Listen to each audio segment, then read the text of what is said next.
What's up, everybody? I have a little programming note here while I'm editing the podcast. I'm getting this thing up a little late. Was very busy and did not have the chance to edit and upload the episode before the draft, so you're getting it the day after the draft. Landon and Ben will have some thoughts on the draft here in a few days, but for now, you're getting the episode prior to the draft. So as of them recording, they have no idea who gets drafted. Obviously, we have that information now, and they'll get to it later. So apologies for getting the episode up late, but here it is.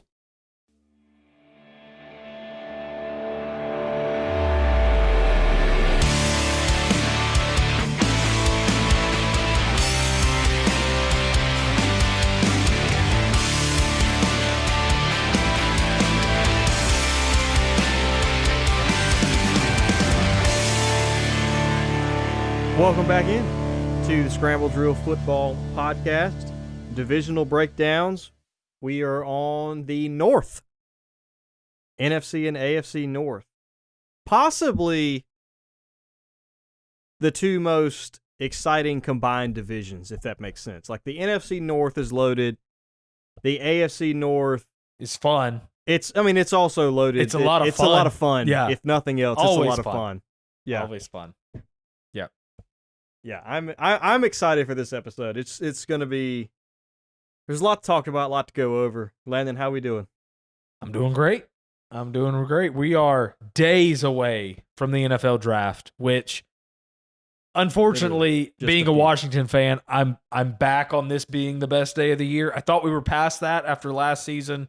Now I'm back to the draft being the best day of the year. So, like many fans of many sports teams out there, I'm thrilled about this Thursday night.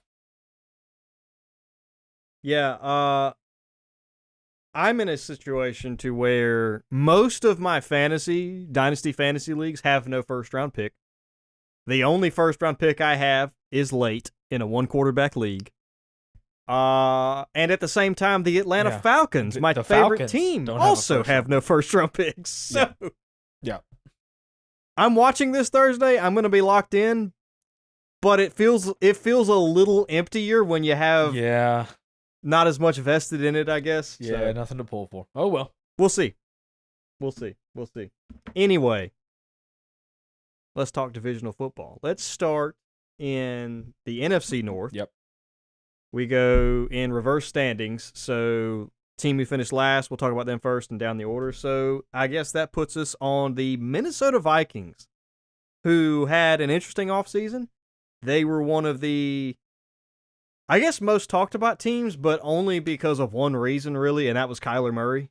Because everybody was speculating. Is Kyler going to go there? And he did. So here we are. Yeah, I mean, you look at their offseason, and really that's most of what there is to talk about is the Kyler, J.J. McCarthy deal. I mean, you didn't really lose anybody. I mean, Jalen Naylor kind of got a lot of money to go out to the Raiders, but, you have Jordan Addison and obviously Justin Jefferson, so you're not worried about that. One thing, Harrison Smith, as of right now, will finally not be on the Minnesota Vikings this year. He is not officially retired. How old is he? Dude, I don't know. He's got to be in his 30s. I feel like he's got to be like 35, 36. Dude, I know it's probably not true, but I feel like he was there with like Brett Favre. Like I feel like he's been there for 15 years, 20 years. But good for him. I mean, he's had a great career, but as of right now, he's 37. No way he's 37. He's 37. He really has been there for like 16 years. Oh my goodness. Yeah. That's crazy. I don't know if he's officially retired, but he's not going to be back. Anyways, we don't need to talk about Harrison Smith. We need to talk about Kyler Murray and J.J. McCarthy. And that's the whole thing for them, right? I mean, that was the storyline of the offseason, more or less. Right. So, because Kyler was the top of this weird run of quarterbacks where you had like your Tua and Kyler, these veterans who have a lot of experience playing the time and are owed a lot of money by other teams, right? That you're going to get for dirt cheap. Kyler was clearly the best option. He was the best option. So I will say this. of the destinations this offseason, this was my favorite. Obviously, because you got KOC and then you have Justin Jefferson, TJ Hawkinson, Jordan Addison. You feel good about Minnesota, where they sit as far as can you get a quarterback to work? Like, this is the place you want to go. This is one reason it's been so startling, the start to J.J. McCarthy's career, and why they felt so strongly they needed to bring in somebody. But I feel like we've got to a weird place with Kyler, Ben. And I felt this about, I don't know, maybe December, January of this year. We somehow simultaneously got to a place where everyone had kind of given up on Kyler, saying he wasn't any good, but everyone was also super excited for their team to get Kyler Murray in the offseason. Did you feel that? You think that was like some sort of psyop?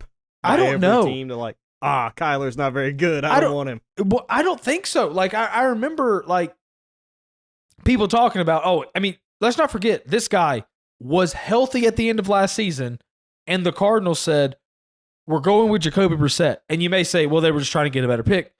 No, that coach was trying to keep his job. He was like, I've got to win games to keep my job. Give me Jacoby Brissett. That's where we were, but at the same time, everybody was like, oh, we really want Kyler on my team that needs a quarterback. I just thought it was a weird spot. I don't have a huge conviction that he's going to go out there and be an elite quarterback. I mean, if he's going to, it's going to be here, I guess. But for one thing, he's in a QB competition. It's not just his job. And then if he wins the job, we've seen him play a lot of football, man. And he's had one really good year and one or two like okay years. I don't know what they're getting out of this guy in Minnesota. I've seen some really high highs, and I've seen some really low lows. Oh, we've seen some low lows. And we talked about it. I mean, you can go back and listen to the show last year. Like it was a weekly thing where we almost talked about Kyler. And like Kyler can do so many things, but it was so frustrating when he wouldn't. Oh, unbelievable. If that makes sense. Like there would be times he would sit there in the pocket, and one of Kyler's like biggest things is how athletic he is, how fast he is. The guy is super hard to sack, or at least he should be. He should be. But he would, instead of running so many times when he could, he would just like take sacks or hang on to the ball and be like, I'm gonna wait for somebody to get. It was very weird. You remember very weird season last year. It didn't make sense. You remember every week we talked about how brutal the Cardinals were to watch. I mean, just they would either get a lead and there would be like 10 minutes left in the third quarter. They would turn off if they got a lead. Yeah. They would turn off. There'd be 10 minutes left in the third quarter. They would get a lead, and they would start running like a 4-minute offense. Like they were up like 8 points, and they're running it like they're trying to run out the clock. And you're like, guys, there's like half the game left. What are you doing? And you remember they almost gave up that big lead to the Panthers. They gave up a couple big leads last year. And then Jacoby Brissett comes in, and were they good? No. But were they fun? Yeah, they were real fun. And so... garbage time Trey McBride was something else. Complete problem. Brissett. Absolute problem. And so, I don't know. We've seen him play a lot. Like, I feel like with your Daniel Jones, with your Sam Darnolds, with some of these guys that were a little bit, reclamation project, Geno a few years ago, their teams gave up on them early, I felt like. And so... there was a lot they didn't get out of him. Kyler, I can't really say they gave up on him early. Like he played almost through his second contract with them. I mean, this guy's been in the league. Well, he was the 19 draft class. Is that right? 2019? Has it been that long? I think so, because it was 18 was Baker, and then 19 was him, and then 20 was it was Burrow. Him. Yeah. 20 was so I mean, we're talking about Burrow. A guy who's been in the league 7 years. Maybe he goes there and KOC just is that good and he turns them around, but tough division, little guy, tough weather. I mean, I don't know. And he's in a competition. He's not even the starter yet. Yeah. I don't want to be too negative fully on Kyler. Not that some of it isn't deserved. I want to give him some things to his credit. I do like Kyler. I'll preface that, but I mean, he did get a new coach in Jonathan Gannon at one point. I don't know how much that affected Kyler. Didn't seem like he was the same Kyler under Gannon as he was under the old coach. No. How much of that was an ACL injury? I don't know. I don't want to put too much on the ACL injury because that was almost 2 years ago at this point, and it is different for quarterbacks than a running back. So like that, I'm not reading a ton into that. So, but I don't know the coaching situation. Like how much did that play a role into it? Maybe it did. We'll see. I want Kyler to succeed, especially as a fantasy owner. I want him to succeed, but I do like. I wanted Atlanta to get Kyler. I thought exactly. Like, that's what I'm saying. With our weapons with Stefanski, I would. But I was also never one of the guys that was fully out on Kyler either. I'm like, oh, Kyler sucks. I don't want him. No, I always, ever since like he got benched with the Cardinals and like they were getting rid of him, like I want him in Atlanta. Yeah, and that's what I'm saying. I feel like we were in a weird spot with that where fan bases wanted him, but they also were saying he wasn't very good. And I get it. It's different when you're paying a guy nothing, right? When he signed a league minimum deal, I mean, Atlanta took Tua for goodness sake. Not necessarily because we're paying Tua nothing, and I don't want him. Right. I would have much preferred Kyler because Kyler has the tools necessary to be an NFL quarterback where Tua does not. So Kyler's an actual athlete. Yeah, Kyler actually can play in the NFL. So I don't know. I would like to see the NFL is more fun when Minnesota's good, when you get to see JJ and Hawkinson and you know that division's more competitive. It's more fun. So I'm pulling for it, but it would not shock me if this team winds up toward the bottom of this division again. Yeah. They're kind of a weird team to me. And I mentioned this a couple weeks ago when we talked about the 49ers, is they kind of feel like they could be in that spot to where you've got a coach on this level who can do it, kind of regard, like he can make things happen. Yeah. Right. And they have a great defensive coordinator in Brian Flores. And there is a lot of talent on this team, particularly on the offensive side. So if they can get, I mean, JJ McCarthy, if they can get league average, if they can get 80% of what Kyler was 3-4 years ago, this team could be a real contender. And I think there's a chance that they're good and still finish at the bottom of the division too. Like there is that scenario as well, just because of what they have to deal with in the division. Right. So I feel like they're kind of like the 49ers. Like they could go out there, and if Kyler is, league average or maybe a little bit better, shoot, they could win 12, 13 games. They could also win 6. Yeah. So yeah, I don't know. They're really weird then in the middle. Right. I don't know. So we'll see. I mean, the NFL's better when they're good, so I hope they're good.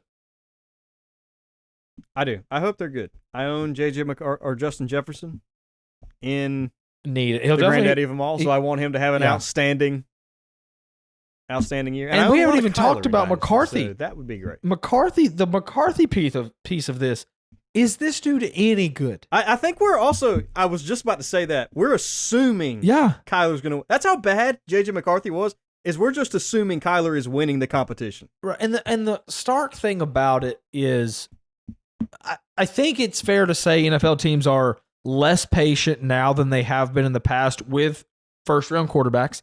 And I think that's fair, right? I mean, these are billion-dollar decisions, so the guy needs to at least show you he can play. He doesn't have to be great year one, but he at least has to show you there's that thing in there where we can make it work.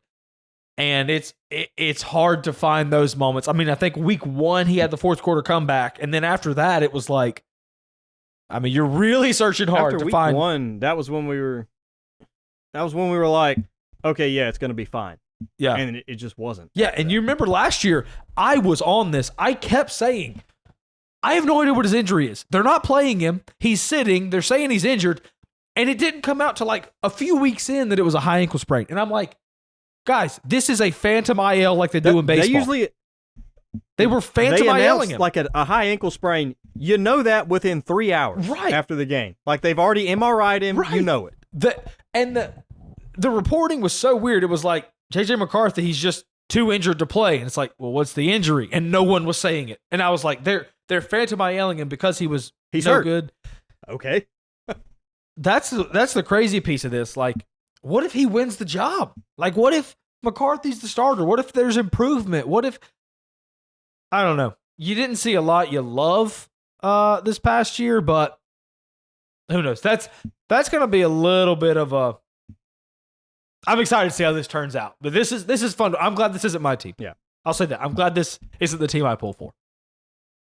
Because this could be a mess. I hope Kyler wins the job.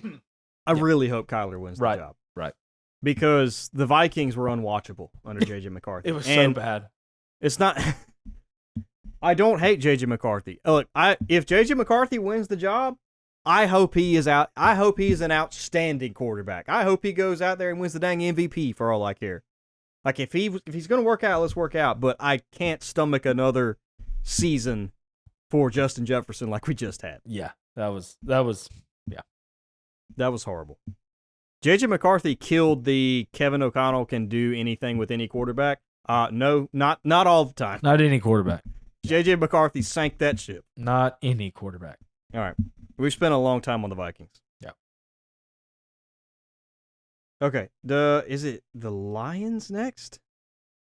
Yeah, Lions. Crazy the Lions finished third. They were like, Yeah, they struggled last I get year. it. Everybody always picks them to be, the best team in the division, and often rightfully so. Right. Still got a good roster, but year one, they lost. Think about, I think we need to give them a little bit of a pass after we saw what happened when Philly lost their offensive coordinator and defensive coordinator, and that's exactly what happened with the Lions. It's tough. To the point where Dan Campbell took over play calling this year, I think. Yeah, and he's not like a X's and O's guy, right? He's a rah rally the troops guy. No. So they were in a mess. I don't know. He was an offensive player, but I don't see him scheming up wide open players. No. So it'll be interesting to see what they do. Did they get a new OC this year? Oh yeah, they did. They got the guy from Arizona, right? Yeah. Oh, I have no idea if he's any good. I remember Kyler took a dip under this guy. Yeah, I don't know. I don't know what the connection is there. I don't know what they liked about this guy, but the Lions still have a very good roster. It should be said, it ain't nearly as good as it was maybe last year, but 2 years ago. They've had some big departures in the last two seasons. You look at who they lost on defense this year. Losing Alex Anzalone, he was excellent for them last year. And then they've also, the past 2 years, had offensive linemen retire. Dan Skipper retired this year. What is that going to look like? So it's still a good roster. Who is the center who he actually came back? He retired last offseason, came back, didn't pass the physical, and basically stay retired. Yeah, Ragnow. Yeah. So I don't know. It's still a very good roster, but it is not a top 5 roster. And when you don't have a top 5 roster, is Jared Goff the guy to get you there? I don't know. He's made a Super Bowl. He's got to an NFC Championship game with a different team. I don't know, man. This is a lot's going to depend on these coordinators in this offensive line. Can the offensive line hold up? Remember last year, we had the stat every year. They went undefeated when they got 100 rushing yards, and they only won one game when they didn't get 100 rushing yards. It was all about that because from running backs. From running backs, yes, because everything they do is predicated on being able to run the ball. Everything about Jared Goff. When was he good in LA? When he had Todd Gurley. When was he not good? Before he had Todd Gurley, or after Todd Gurley got injured. It's that simple. It's the same thing. My man is lethal on an effective play action. He is. Unstoppable on an effective play action. Absolutely. And so are they going to get that? Now, obviously, Jahmyr Gibbs is going to be excellent. When we think of Jahmyr Gibbs, we obviously are thinking fantasy, right? And so he's going to be excellent in fantasy. Man, I love owning Jahmyr Gibbs. Yes, he's going to be excellent in fantasy. But without David Montgomery, even with the stats he's going to put up, is he going to be able to do it in a way that keeps this offense going the same way? Those are two different things. Yeah. Putting up stats and playing a style of football that keeps the offense ahead of the chains. And, a lot of Jahmyr Gibbs stuff is he scores a 70-yard touchdown, right? David Montgomery was there to keep the chains moving, keep that, really having to fight for the play action stuff. Are they going to be able to do that? I don't know. Maybe they are. And we'll see. They bring in Pacheco. They lose Montgomery. Yeah, Pacheco is not David Montgomery. I can't imagine he plays as like much. Pacheco. Yeah, I mean he's not as good. He's not going to play as much. So it'll be interesting to see. I mean, last year was a disappointment. Flat out, it was an awful season. Awful season from what they thought they were going to be. We'll see. We'll see if they get back to that this year. I would love that because the NFL's definitely more fun when they're good. Yeah. No, I hope it happens. Yep. And they got the draft ahead of us, so we'll see. They have been historically good for the past 4 or 5 years, 5, 6 years. Very good at drafting. Good. Very, very good. I mean, they've hit on a lot of guys. Right. So I still want to trust the front office some. We'll see what they can do. Yeah. All right, that puts us on the Green Bay Packers. Yeah. Who knows? Who knows? I mean, does anyone actually know? That's all really I've got for them. I have no idea what to think about this team, dude. Anyone? They didn't bring in very much. No, they didn't bring in much. They lost some guys now. And they let Romeo Doubs walk. And they traded Dontavian Wicks. Now Dontavian Wicks. The joke about the Packers is they had 100 receivers and they all got 3 targets. So the tree narrowed a little bit, right? I mean, it did, but at the same time, like, I don't know. I mean, they trade Rashawn Gary to the Cowboys. That's not the biggest loss. Quay Walker leaving is a big deal. That could prove to be something. I mean, they lost good players in Packers fashion. They don't get a ton of free agents, right? It's cold. It's a small town. Nobody likes to be there. I mean, it's what it is. So, I don't know, man. It's all about Jordan Love, Matt LaFleur. What do they give you this year? Hopefully a lot. Michael Parsons too. I will say it with every team in this division. The NFL is better when all these teams are good, and they were last year. This is a high variance team, and what I mean by that is I could see them being like really good. Like with Micah back, if he's healthy and everything's humming. Remember what they looked like the first 6 weeks of last season when Micah was healthy? I mean, it was... Oh, we thought they were going to walk away with the NFC. The first month, they were mauling people. They were probably... I'm not a betting odds guy, but I bet at some point in the first month, they were top 3 Super Bowl favorites. People forget what that looked like because the end of the season, Love gets hurt, Parsons gets hurt, all that. But there's a lot of talent here. There just is. But I never know how to feel about the Packers. It's always weird. I never know how to feel. They're another team that they're going to be good. I think regardless, they're going to be good. But yes. And they lost their defensive coordinator. Yes. Did they lose their offensive coordinator too? I don't know about the offensive coordinator. Did he coordinator. go to the Arizona? But they lost their defensive coordinator for sure. He's the head coach at Miami. I don't remember who they're off. Though I think, and I might be dead wrong on this, but I mean, LaFleur calls the plays, right. So it's easier for a team like that to recover from losing an offensive coordinator. But correct. Yeah, this is one of those teams where it doesn't matter as much. Yes. Yeah. Yep. Still. I mean, that's 2 receivers. I mean, we'll see. Dontavian Wicks, I don't know how many catches he had last year. He spread it out a little bit. Weird because but the Dobbs receivers was good they for have, them. As frustrating as it is for fantasy and even for real life for some of these guys, like they are all good. Like if you watch the game, like those are good receivers. Yeah, they are. They just have a lot of them. Right. So we'll see. We'll see what it looks like. I don't know. The NFL's better when they're good. It just is. Yep. They're one of your classic franchises. Yep. And speaking of classic franchises, the winner of the division for the first time in I don't even remember when.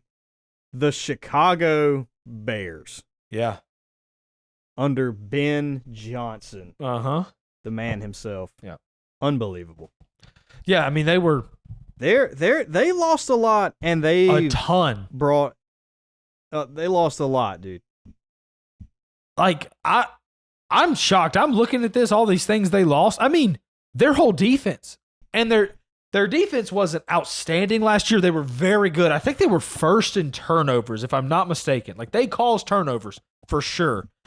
But, dude, I'm talking about everybody's gone. Their whole secondary. Something interesting is when you look at the departures for your Washington Commanders, and y'all lost like 20 guys, right? Yeah. Only like 4 or 5 of them have new teams. 5. And one of them is Josh Johnson. Every single one of these guys outside of, like every one of these guys that the Bears lose outside of their long snapper and 2 others, one of them is retiring, all have new teams. Right. So they lost a lot of legitimate players. Oh, yeah. Oh, for sure. And you just think about their secondary. Jaquan Brisker, Kevin Byard, C.J. Gardner-Johnson, Jonathan Owens. All of them were starters, or in the rotation. Like, that's their whole defense. Not to mention Tremaine Edmonds, who was a starter for them. I mean, actual players. They lost real players. Not to mention DJ Moore. I mean, they lost him too. And now they traded him. Obviously, that was a move they felt like they could make. They could pivot because they have such young talent there that they like. Some people say good. Some people say don't. You did get a 2nd-round pick for him, which is not terrible for a 29-year-old receiver. No, really and I think that's good. I think that's a good haul for DJ Moore at this point. And they bring in some guys. I'm trying to they didn't really bring in it. Devin Bush. He's gonna replace Edmonds. Not huge. They brought in Kobe Bryant to replace some of the safeties they lost, but I see them in a similar vein to how I see the Patriots and how I see the Broncos, where I think they could be better this year. They could even improve this year, even with all the losses. They could be better and not have as good finish to the season, not have as good record. I think they're kind of in that vein. I remember last year, I would watch them, and it was like they kept winning, but I was like, they never play good. Like, every game, they won some. I mean, when you talk about nail biters, dude, they won some nail biters. And usually that regresses. You don't have the same record when you have an outstanding record in one-score games or whatever. And the fourth quarter comebacks toward the end of last season were crazy, right? You don't expect that to continue. So I see this as a team that is going to be better, a team that is a problem. I think they're probably that second tier in the NFC. Maybe I would not put them as a top tier team. There's still a few teams I'd have over them, but they're in really good position to win this division. And who knows, man? Caleb, he worked some magic last year. I think his playoffs were a little overrated, but the highs are what the highs are. I mean, it's up there with the best of them. So if this team can win a division, get some more home playoff games, who knows what's going to happen? I mean, they could be really tough to beat. Chicago's not an easy play to play in January. No, it is not. And you saw the crowd last year in the playoffs. Like, they were on top of you. They really were. So you got to feel good if you're a Bears fan. But again, I think I think they might be better and take a step back as far as wins and losses go. Yeah. No, I agree with that. I would put them similar to the Patriots like that. I'm like, they'll be better. Do I think they win as many games? I just don't know. I am excited to see, you mentioned Caleb, I'm excited to see year 2 with him and Ben Johnson together. I remember at a certain point, similar to Trevor Lawrence and Liam Cohen, where I was like, does this work between Ben Johnson and Caleb Williams? I said it several times last year, and so far it looks like it is working. Right. Yeah. And they're in kind of a weird spot because you think of the Bears last year, and obviously the offense was better than the defense. Like, the offense kind of carried them, other than, the defense was really good at forcing turnovers, which never repeats. There's never a team that's like top of the league in turnovers one year and repeats it the next. That never happens. But I feel in a weird way, even though their offense was better than their defense, I feel like their offense may improve and their defense may get worse. So we'll see where that leaves them. They did fire Eberflus, no, excuse me. I was thinking of the Saints. Never mind. But yeah, so we'll see where they go this year. Yeah, I'm excited. I like it when the Bears are good too. They're another team. I mean, that's a classic franchise. It sucks for Bears fans when they're all down and out. I like it for them. Yeah. Yeah. Okay. AFC North. So we will be starting with your classic last place team in the AFC North. I mean, just mark it down every year. Yeah. The Cleveland Browns. I'll mark it down this year too. Yeah, I'm going to put it on there. The only interesting thing about Cleveland to me, and we don't need to spend much time on them, is I think they are trying to set the all-time record for most quarterbacks on one roster. I mean, they're just everywhere, all over this roster right now with quarterbacks. I don't even know what to tell you. Like there's no. Who knows? Like I'm not going to pick a favorite. Like I don't think any of them are good. Yeah. So everybody's always got like a strong opinion. Like, it should be Shador, it should be Deshaun. Dude, I don't know. I just know the team's going to be bad. That's all I can tell you. They're going to finish last. I am interested to see what they do at 6 in the draft this week, because I think there's a lot of directions they could go, but they'll be bad. That's the only thing we can be sure of. They will be bad. The only thing I'm excited for on the Cleveland Browns, and it's not even I guess necessarily a sure thing, is I'm excited to see my boy Harold Fannin in fantasy. He was excellent last year. I love me year. some Harold Fannin. Yes, he was very good last year. Fannin now. Absolutely. Yeah, he's one of those where it's just like, yeah, he put up crazy stats. I know it was at a small school, but somebody put up them stats. Like, somebody scored all those touchdowns. Someone put those numbers up. Somebody had all them yards. Somebody had all them catches. Like, sometimes you just got to take good players.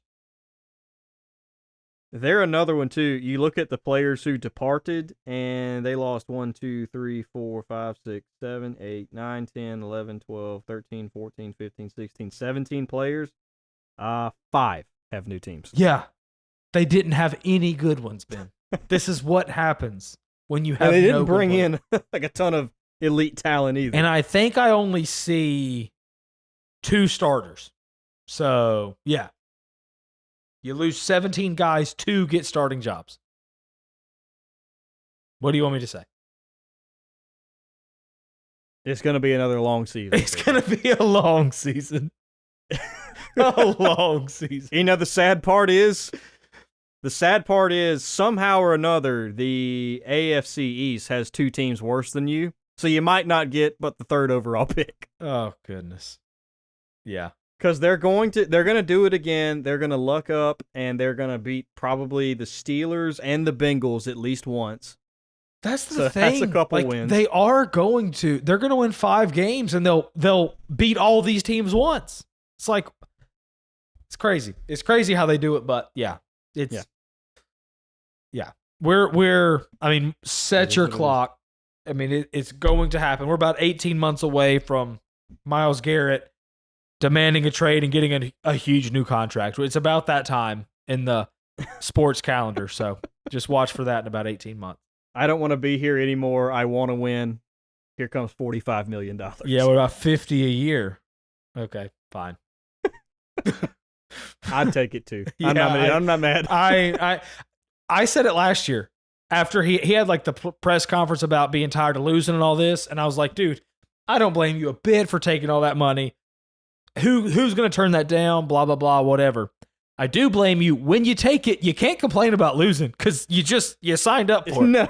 Now, you got paid a lot of money for it, but you signed up for it. So, whatever. No, see, when you have that kind of press conference and somebody asks you that, you just need to start pulling up pictures of things you've bought. Yeah. Look at this boat I just bought. Yeah. That's what I would do. That's the argument. It's not like, oh, I stuck around here because I just believe we can be winners. No, you don't. Like, you're going to be bad, but whatever. They gave me enough money to purchase a U.S. state, so I did. He's like, yeah, I'm going to the Hall of Fame. Might as well just get as rich as I can. I'm not mad. Yeah. Not mad. Okay. A team I have a soft spot for because I like the quarterback, I like the receivers, and I got them. Fantasy affects it a lot for me. Right. However, I will say I was a big fan of Joe Burrow in college, so that's another one. It's hard for me to go. I got a soft spot for him. Yeah. If that makes sense. Right. But the Cincinnati Bengals, man, I want them to be good so bad. But their front office just will not allow it. I mean, the incompetence is astounding at times. So they had a relatively busy offseason. I mean, they were in the headlines a lot this offseason, really with just a couple moves. The big ones, obviously. Two players. The big one, obviously, I mean, Trey Hendrickson walks out the door. They had this saga for, 3 years? Are they going to pay him? Are they going to do this? He leads the league in sacks, and then he's good last year, but not quite as good. And then what are they going to do?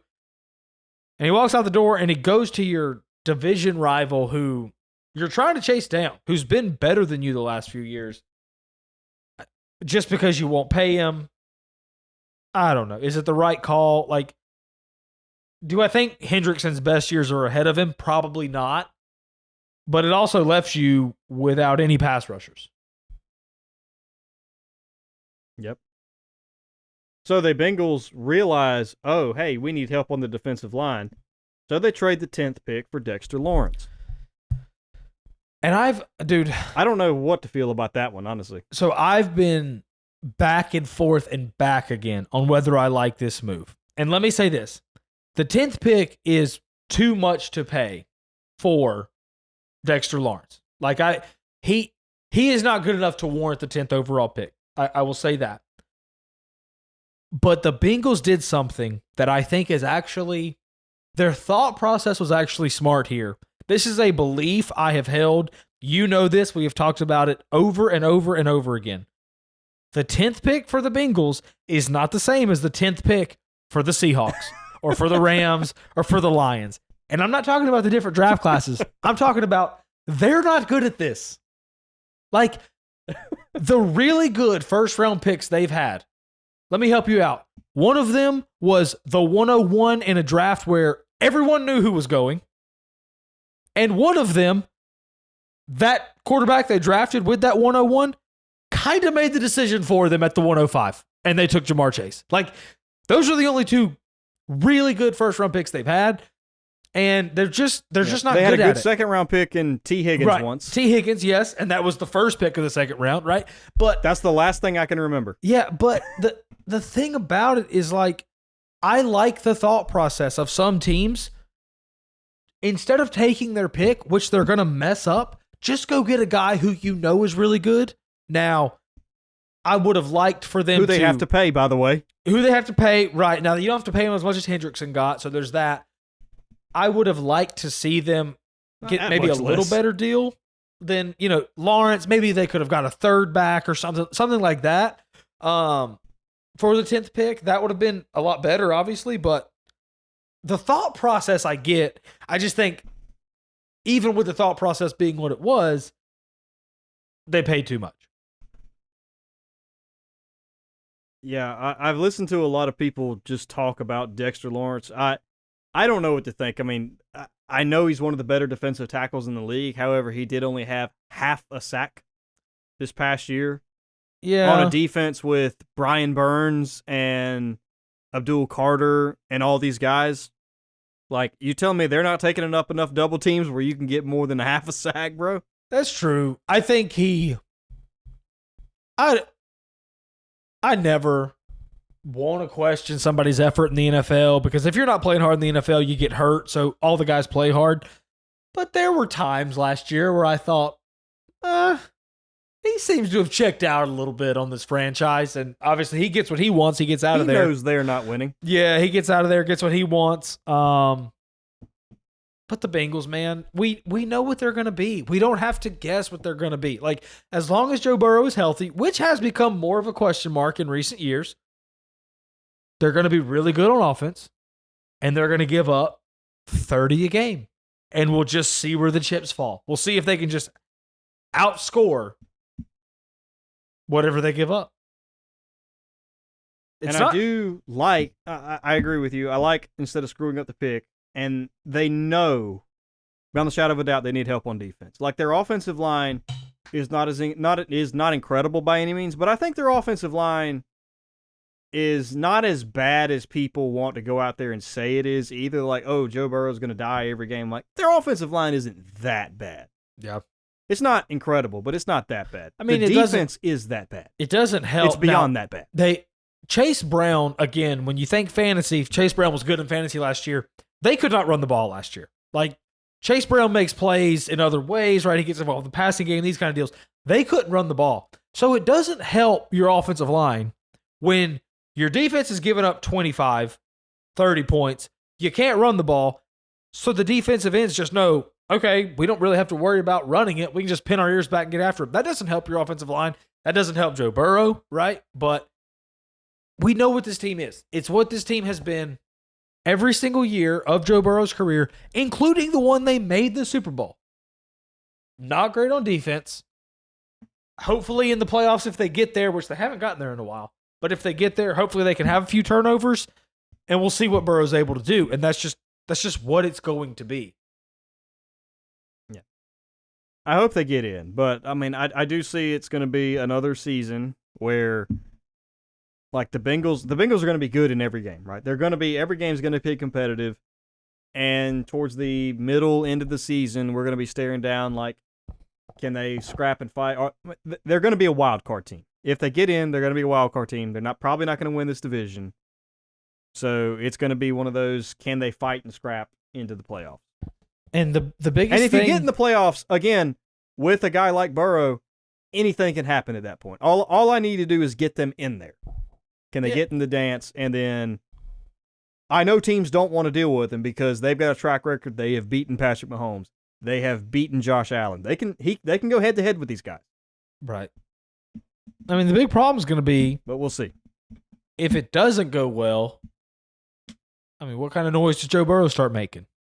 You know, last year, if it doesn't go well, they're going to re-up Zach Taylor for another 2 years. You remember the weird press conference that he was talking about retirement and not finding joy in football anymore, and then he came out the next like week. it just wasn't fun. Yeah, it wasn't fun. Then he talked about the very next week, and he was like, that wasn't about the Cincinnati. And it was like, yeah, dude, of course it was. We're not stupid. Yes, it was, Joe. Like, if you were trying to break down a cover 4 shell defense, whatever, yeah, maybe we'd get lost. We can read between the lines on this one. It was obviously about the Bengals, right? But that's going to be the interesting thing. Like, how much noise does he make if there's another year like this? Because this is just not acceptable when you have a guy like Joe Burrow. It's just not. You just can't be missing the play. When's the last time they made the playoffs? Was it 22? 2020. Because they made the Super Bowl in 2021. Was it the year they lost in the AFC made Championship? The playoffs again in 2022. To Pat. Was that the last time they made the playoffs? Yes. You just can't do it. So. You can't do it. I mean, these next year's playoffs will be taking place in 2027. You can't do it. Not with Joe Burrow. No. And there will be, it's going to be another one of those, how stubborn is this front office too? Because if Joe could put his foot down and say, I'm not playing anymore. Not for y'all. There will be suitors.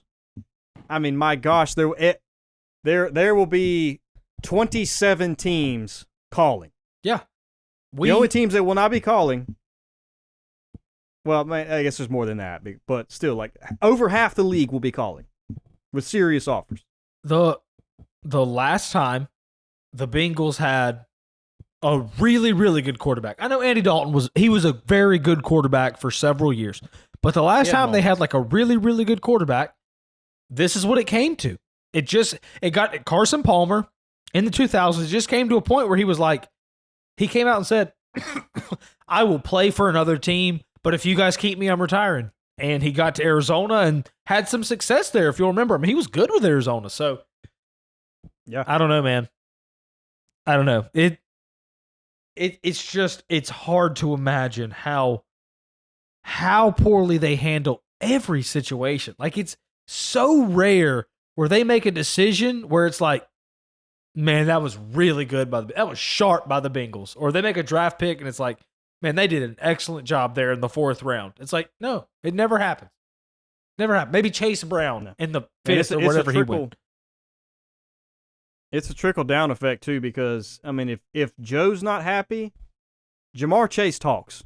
Jamar Chase is a loud receiver. Yeah. Granted, he's earned it. He's one of the top 2 receivers in the NFL. Yeah. He's loud. He's very loud. Yep. So it's going to be public. It's going to be hard to watch from a guy who's pulling for the Cincinnati Bengals. Yeah. I'm glad I'm not a fan of the franchise. I'm just a fan of those players, if that makes sense. Whew. Being a Bengals fan, as someone who's a Washington fan who is, I think, probably one of the 4 worst teams to have pulled for over the last 27 years of my life. I think that's fair. I think Washington is just, with Dan Snyder, how terrible things were. Like, that's true. The Bengals are one that's worse. Like, I look at the Bengals and I'm like, man, and they have Joe Burrow, and I'm saying that. Yeah.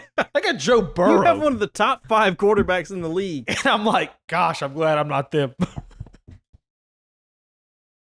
That sucks. Now, they have made a Super Bowl recently, so there is that, obviously. But, yeah. I look back. How did that happen, dude? How did that happen? Mahomes, only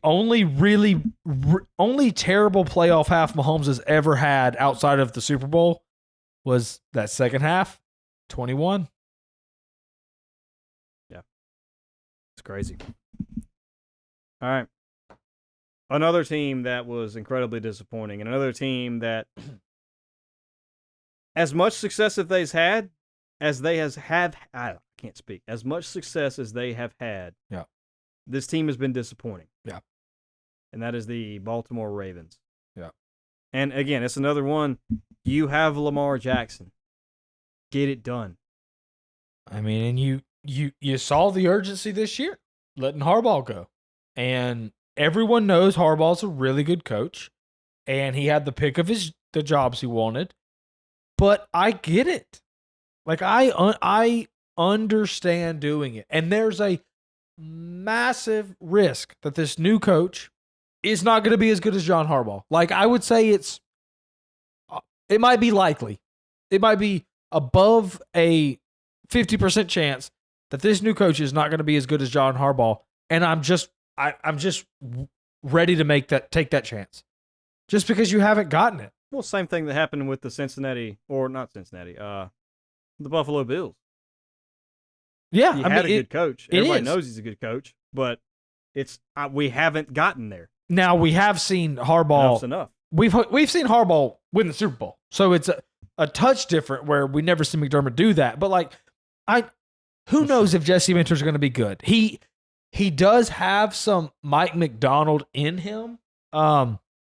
This is one of those things where, like, I bet the Ravens wish they had the guy. They still had McDonald in the building and would have let Harbaugh go earlier so they could have kept him around. But Jesse Minter, you had the guy in the building, right? Minter seems to have some McDonald in him.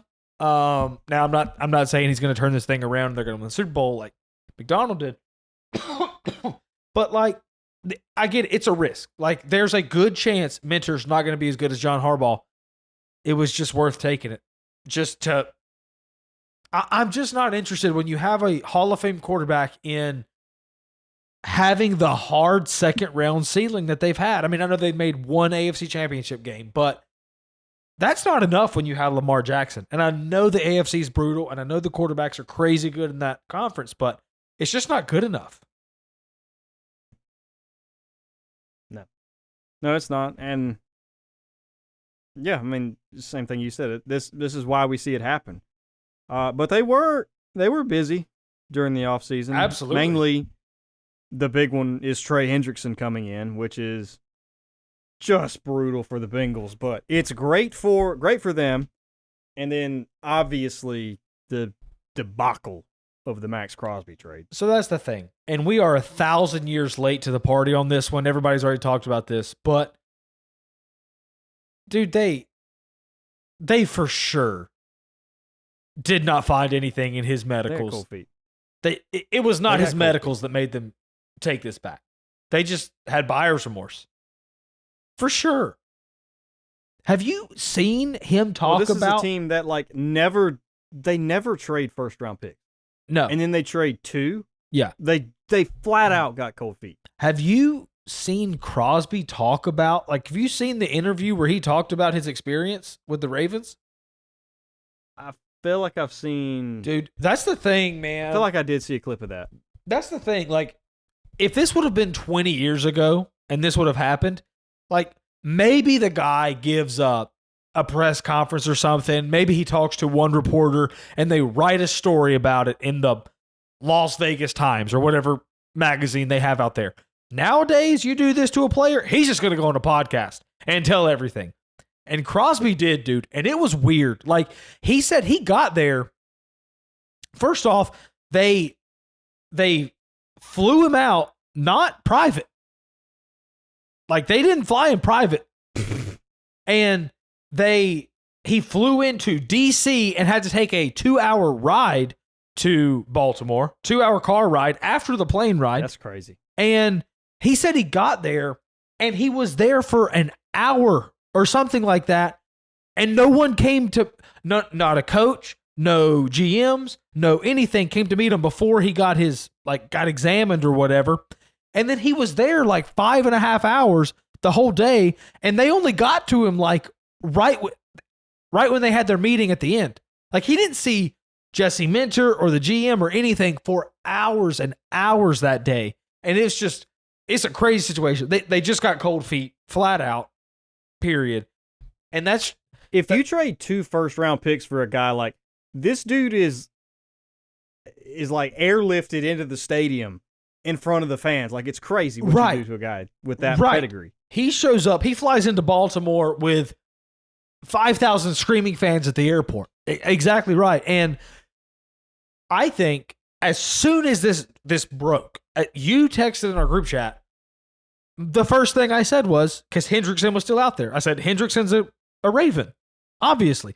If Trey Hendrickson would have signed the day before to wherever, if he'd have signed with the Panthers, right, this wouldn't have happened. They would have just gone with it, kept Crosby, whatever. The fact that Hendrickson was out there, they were like, hold on, we can give up. I feel like they kind of tried to fabricate it too. They're like, oh, we were trying to get Crosby and Hendrickson together. No, you weren't. No, you weren't. What are you talking about? No, you were No, like, you weren't. Hold on a second. We can get this guy who's 80% as good as Max Crosby and keep 2 first-round picks. This year's, by the way, is a decent pick. Like, they didn't make the playoffs. I think it's like... Yeah, pick 14. 14. Okay, yeah, 14. Pick 14. Like, that's a decent pick. And so I hate it. I did not like that. And that's one of those things where, this offseason, who cares? People are kind of mad and complain about it. But going forward, like, are at least some teams going to not want to do business with them? Probably.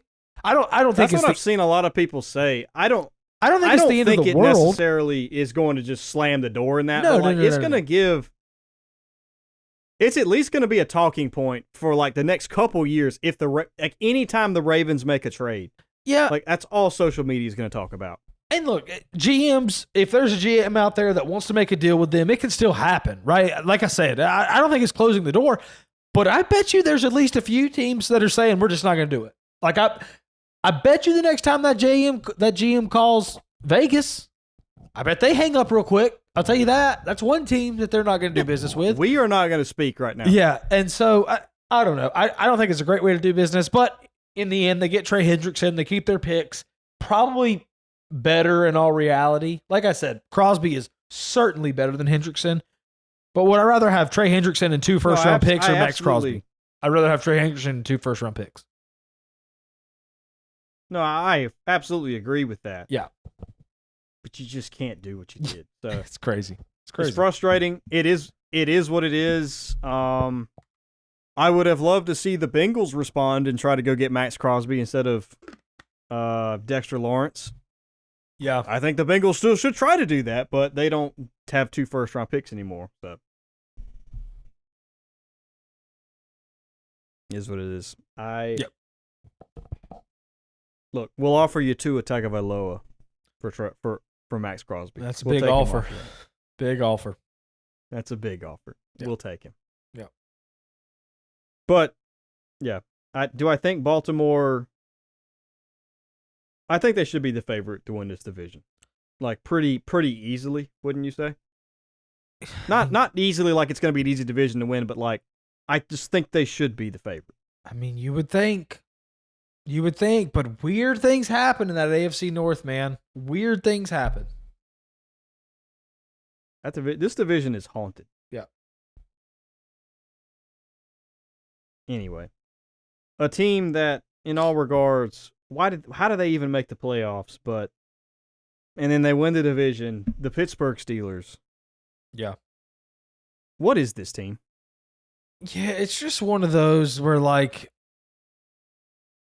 every time I don't care about this team, dude. Yeah, they just need a year where they win 4 games and reset things, and maybe that's what this is going to be. I mean, they bring in Mike McCarthy, and again, Mike McCarthy is a guy who he's a real NFL coach. He has proved that he can win ball games.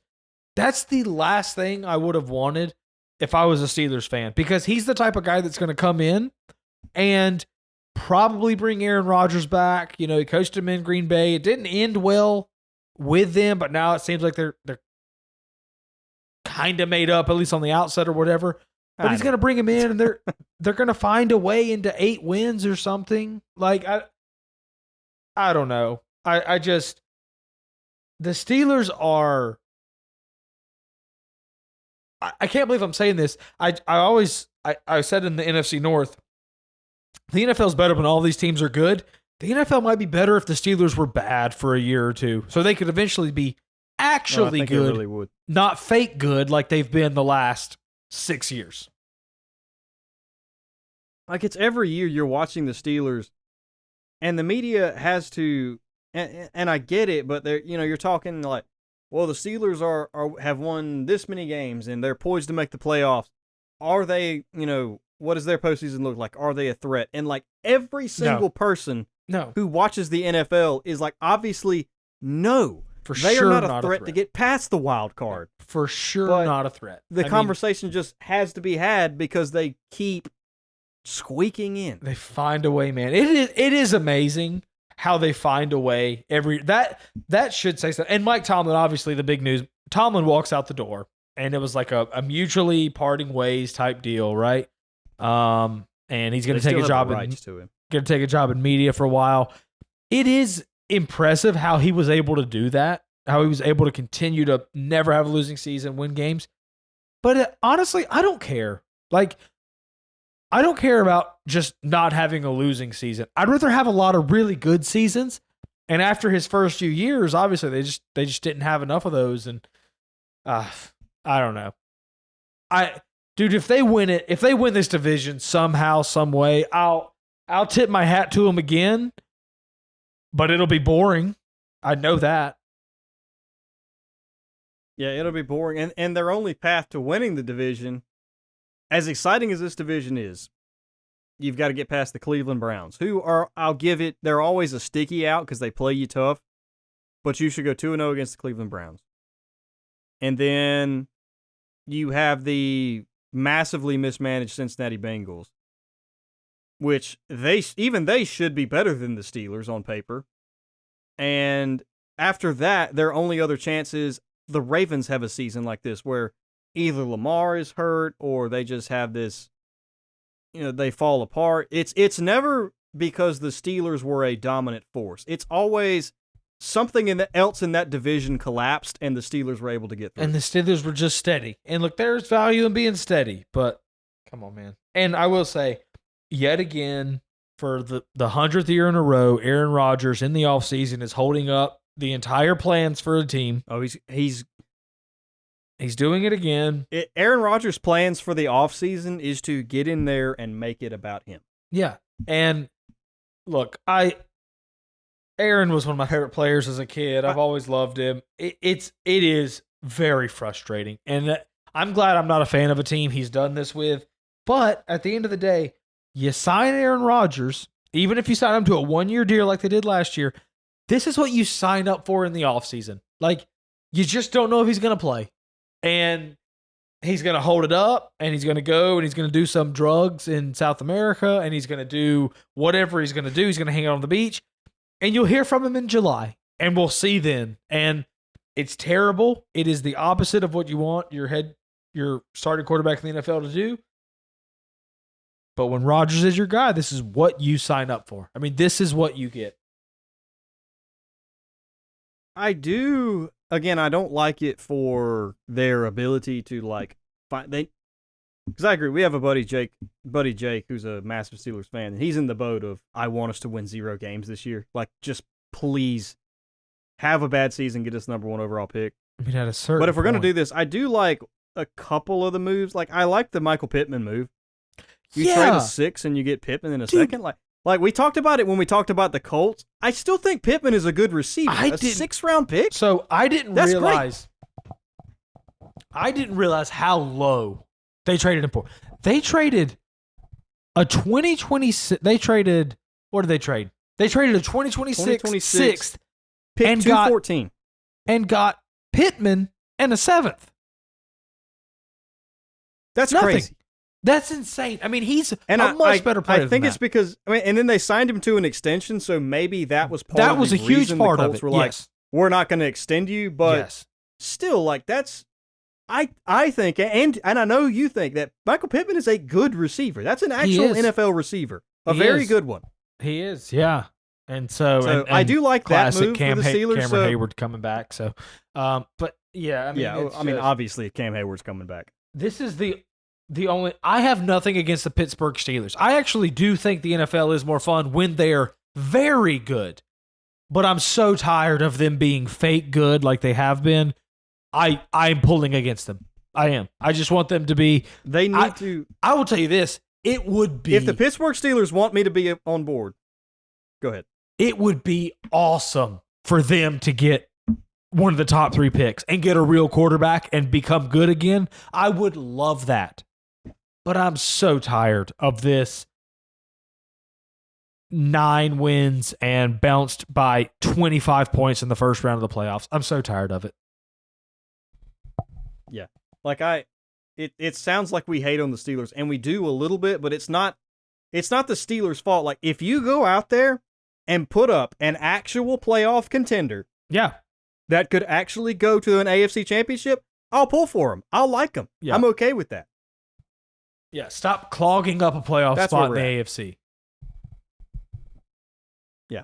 That's where we're at. Yeah. And I think that's it. I think we made it through it. We did. 8 Uh, teams. we'll mention it here. We're going to try to get to the AFC and NFC East. It may not happen. Yeah. We recorded an episode last week. There were technical difficulties. Schedules did not allow us to re-record that episode. So we're going to try. But again, it may not happen. Yep. The NFL draft is coming Thursday, so there'll be stuff for us to talk about there. A lot of stuff for us to talk about there. So AFC, NFC East up in the air. We're going to try. We did But record it. We were Regardless, not very happy when we found out that no, we were we quite could not upset. post it. But Some whatever. unchristian things may have been said. Possibly, yes. Possibly. But in that bad news, there was a glimmer of hope that I mentioned. The NFL draft is Thursday. Oh, We're let's 4 go. days away. Let's go. I'm so happy. It's Christmas in April. It if is. you're a football fan, is what It it is. is. Yes. There's a lot of new toys that are coming. A lot of teams are going to change. Maybe not drastically, but a lot of teams are going to change. A lot of things are going to be just exciting. There's Yeah. hope Yeah, there coming is. for the NFL. And you can say whatever you want, not a strong draft class, blah, blah, blah, blah, blah. You're going to be just as tuned in as we are. There's going to be It's gonna really happen. good players. I mean, really good players. So, I feel like every time, and it's not always the case, like there's certain draft classes, like, dude, they got like 30 studs in the first round or something like draft class is not that kind of draft class, but Yeah. every time somebody's like, oh, this class sucks, I don't really care. No, there's going to be some game changers. Oh, in there's this gonna be draft. great every players. time there is. there's going to be great players. Yeah. Every time. Yeah. All right. We were able to end the episode on a little bit of hope this week, so I There like we that. go. We There we go. We found our new hope. We're nothing We if found not our Luke hopeful. Skywalker. That's who we are. Yes. Exactly. Well, sometimes my sports luck teaches me not to have hope, but NFL draft is Thursday. With that, we will leave you. We will catch you guys next week after the draft.